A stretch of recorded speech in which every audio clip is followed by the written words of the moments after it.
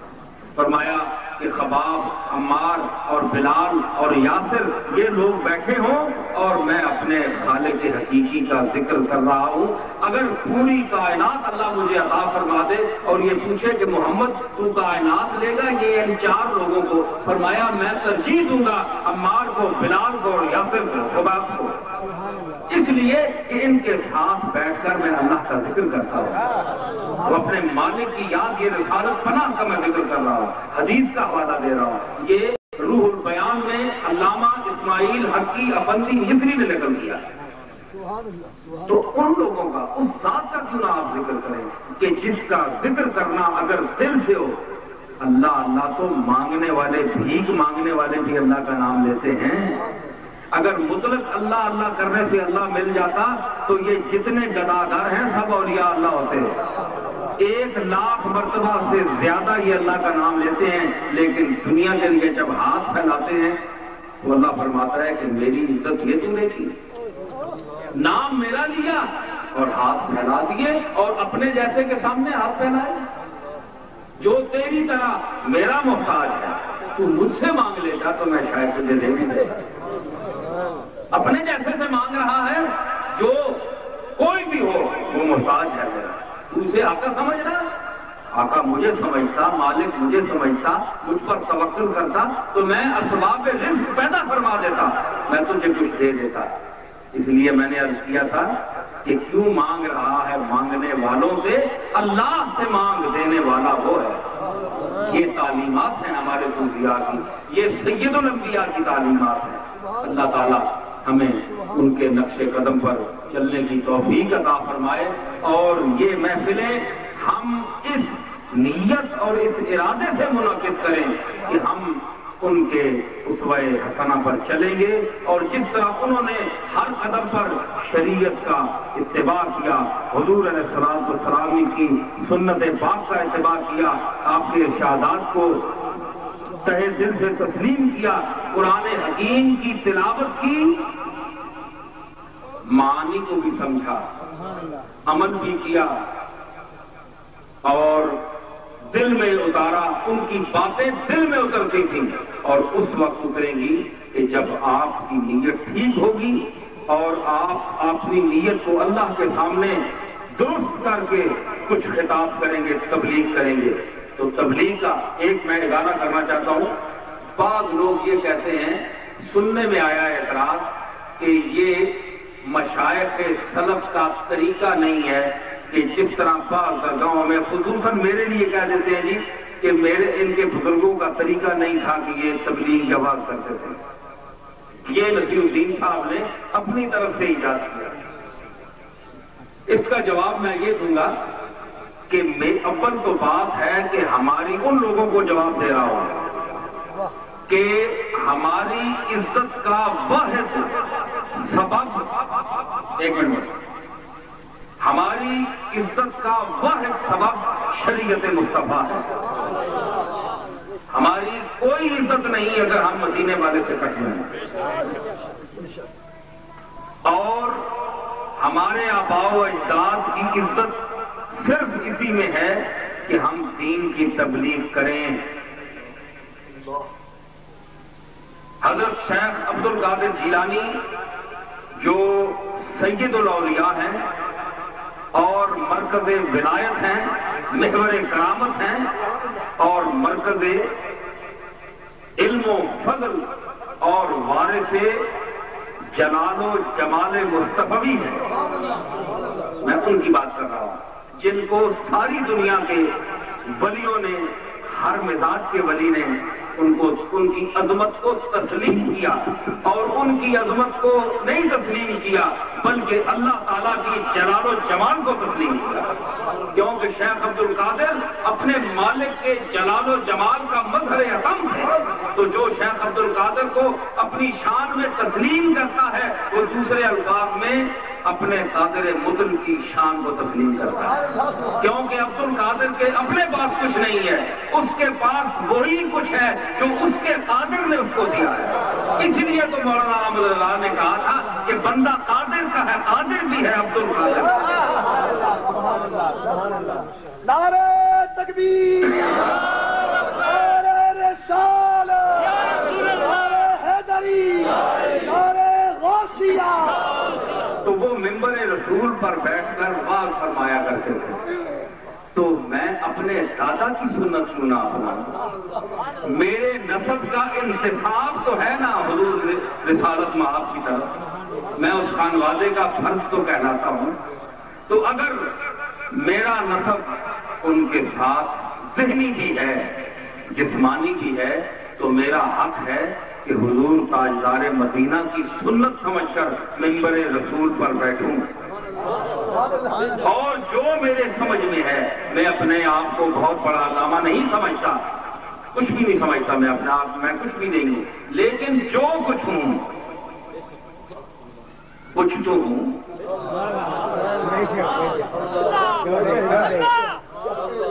اچھا، وہ عرض کر رہا ہوں کہ کچھ تو ہوں، یوں دنیا تو نہیں سنتی نا، آپ لوگ سن رہے ہیں تو یوں تو پروانہ بھی شمع پر نہیں مرتا، پروانے کو بھی کچھ نہ کچھ نظر آتا ہے، حیوان ہے، انسان نہیں ہے، پھر بھی وہ مرتا ہے۔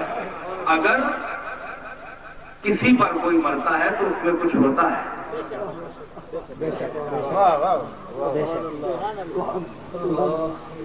ہم ہے میری بھائی، ہم ہے سرے انسان تو حرم میں کچھ ہے، ہم ہے سرے انسان تو حرم میں کچھ ہے، لوگ اشک بہاتے ہیں تو غم میں کچھ ہے۔ ویسے کوئی نہیں روتا، غم رلاتا ہے تو انسان روتا ہے، حرم جھکواتا ہے تو انسان جھکتا ہے، تو حرم میں کچھ جھکانے کا جوہر ہے تو حرم کعبہ جھکاتا ہے۔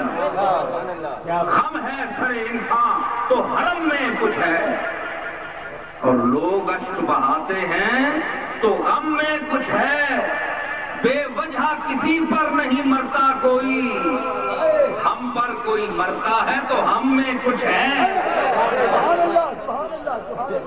نعرہ تکبیر، نعرہ رسالت، نعرہ رسالت، حضرت خواجہ پیر سید نصیر الدین نصیر۔ میرے جد یہاں اعتراض ہوگا، حضرت پیر صاحب کا ایک شعر لوگ پڑھیں گے کہ تمہارے جد اعلیٰ نے تو کہا تھا کہ کچھ نہ بچ سب کچھ ہے بچھڑا اے بے رنگی چالیاں، تو پیر صاحب نے تو کہا کہ جو لوگ اپنے آپ کو کچھ نہیں کہتے وہ کچھ ہوتے ہیں، اور تم تو کہہ رہے ہو کہ میں کچھ ہوں، گویا تم ان کے نزدیک کچھ بھی نہیں۔ اس کا جواب میں دیتا ہوں آپ کو، اس کا جواب یہ ہے کہ جو پیر صاحب نے کہا نا کہ کچھ نہ بچ سب کچھ ہے بیٹا، جو کچھ نہ ہو وہ یہ بھی نہیں کہہ سکتا. کچھ نہ بچ سب کچھ ہے دکھلا کہنے کے لیے بھی کچھ ہونا ضروری ہے. یہ میرے لیے کہہ سکتا ہے، تم نہیں کہہ سکتے. اس کچھ نہ میں سب کچھ ہے اور میں اسی سب کچھ کی بات کرتا ہوں.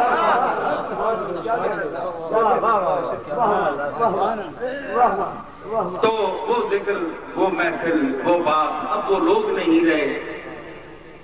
آپ ذوق کی محفل کی دنیا کے لوگ ہیں اور آپ کے حوالے سے بہت کچھ باتیں میں نے کہہ دی، لیکن ان معترضین اور مخالفت کرنے، کیونکہ جب نبیوں کی مخالف ہوئی تو مجھ جیسے ناقص کی تو بے وقوف لوگوں کو یہ سمجھ نہیں آتا کہ جس کی مخالفت کی جاتی ہے اس کا مقام ہوتا ہے. مخالفت نبیوں کی ہوتی ہے، غبیوں کی نہیں ہوتی. غبی انسان کی مخالفت نہیں ہوتی، نبی کی ہوتی ہے. نبی کہاں اور غبی کہاں؟ تو ردی اور دلیل اور گھٹیا انسان کی مخالفت نہیں ہوتی، عظیم آدمی کی مخالفت ہوتی ہے. تو اگر مخالفین کو یہ سمجھ آ جائے تو وہ سارے میرے دوست بن جائیں کہ اس کو مخالف بنا کر جب جتنی اس کے خلاف باتیں کرتے ہیں یہ تو اور اونچا ہوتا جاتا ہے، کیونکہ یہ عادت ہے. شاعر نے کہا تھا کہ اس کا شعر ہے فارسی کا کہ سامع نے میرے شعر کو ردی سمجھ کر زمین پر مارا اور وہ گیند کی طرح اچھل کر آسمان پر چلا. تو ہر چیز کے رد میں دیکھیں محمد عربی صلی اللہ تعالی علیہ وسلم کے متعلق جتنی مخالفت مکے والوں نے کی، گھر والوں نے کی، اور آپ کی مخالفت گھر والوں سے اٹھی.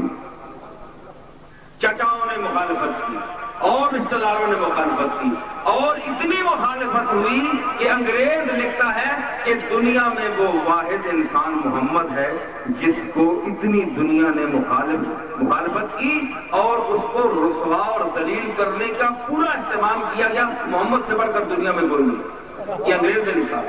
اور پھر وہی لکھتا ہے کہ محمد میں کے علاوہ دنیا میں ایسا کوئی انسان نہیں ہے جو عزت، شہرت اور مقام بلند کے اس نقطۂ عروج پر پہنچا.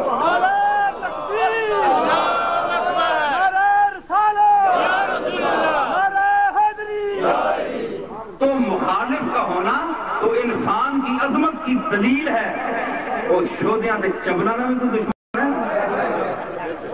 شودیاں دے چبل اور کوئی دشمن ہوتی تو یوسف کا دشمن ہوتی. اتنے بھی پائیاں اگر زد آئی ہے تو یوسف نے اس نے جمال سے زد آئی ہے. وہ بھی تو ایک پیو نے پتر ہے تے سمجھ کے نو کہ پیو نے پتر ایک ہی ہونے، سارے ہی ہونے، لیکن کوئی ہونا چاہ برادرانے یوسف ہونے تے کچھ یوسف ہونے، جڑا یوسف ہوئے اس نال زد ہونی ہے. اور اس لیے گواہی قرآن پہ دینا ہے. ولیاں تے صحابیاں تے اہل بیت نہیں اولاد جدید کیوں نہیں ہو سکتی؟ اگر نبی نے ڈائریکٹ پتر جس کی گواہی قرآن دے رہا ہے، یہ اولیاء نہیں اولاد کو بڑی تو نہیں، نبیاں نہیں اولاد کو، یہ اولیاء نہیں. یہ گلا ہو سکتی ہیں، یہ رکاوٹیں چل سکتی ہیں، مگر یوسف پھر یوسف ہے جیسا یوسف پڑھانا ہوئے اسا کھوئے اونچی رکھنا ہو، مصیبتہ کو گزارنا ہے، پھر اسا یوسف پڑھانا ہے، پھر اس نے بھائیاں سامنے آنا ہے، پھر وہ آنے تاللہ لقد آثرک اللہ علینا کہ آج اسی اس ذات نے قسم اٹھا کے آنے کہ اللہ تعالیٰ تو خدا ساتھ غالب کیتا ہے، آج جو سلوک کو حمل کرے کر سکنا ہے. لیکن یوسف نے مقام کہ لا تثریب علیکم اليوم انتم الطلقاء کہ تسی آزاد ہو، میں تسا آج تو بعد میرا بھی نہ دینا کہ تسا میں نے نل کے دشمنیاں نہیں کی. میں اے تک بھی نہ یہ مقام یوسف ہے. اسی انہوں لوگوں نے نام لے لیا اپنے بیگانے دیا گلا چلیا کرو، میں بھی چلنا پیا، چلنا آیا کہ جدو تک ہو سر چلتا انشاءاللہ تسی بھی چلو. یہ حضرت بابو جی نے حضرت پیر مہر علی شاہ صاحب نے، انہوں نے پیر مہر علی شاہ صاحب کی تھوڑی مخالفت ہوئی ہے اپنے برادری والے، اپنے ماحول والے، اپنے سلسلے والے. یہ چشمکاں، یہ رنجشاں، یہ سوڑاں، یہ کوڑاں، یہ ہونیاں ایک سلسلے چلنے رہے، لیکن بندہ منزل تیرے مقصد کی کعبہ ہے نہ بتخانہ، ان دونوں سے آگے چل رہے ہمت مردانہ. اپنی ہمت مردانہ قائم رکھو. اللہ تعالیٰ تساں بھی توفیق دے وے اور ماں بھی دے وے.